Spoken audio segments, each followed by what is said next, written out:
दोस्तों,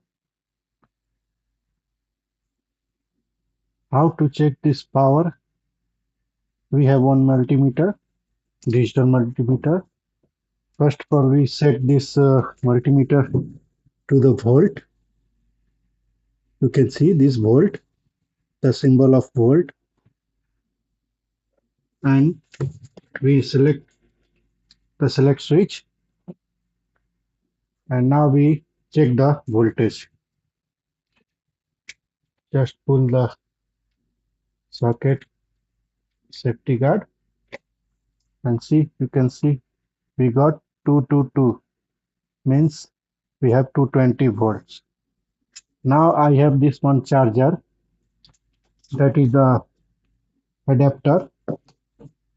We need to find this is good or not.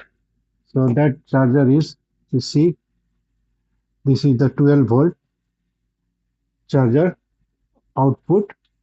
We supply it to 220, and now we set this one is millivolt. So we select the range millivolt.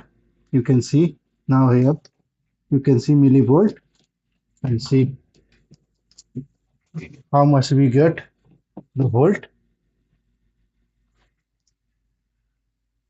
We connect here and see we get 11.88, means this charger is okay, our adapter is okay.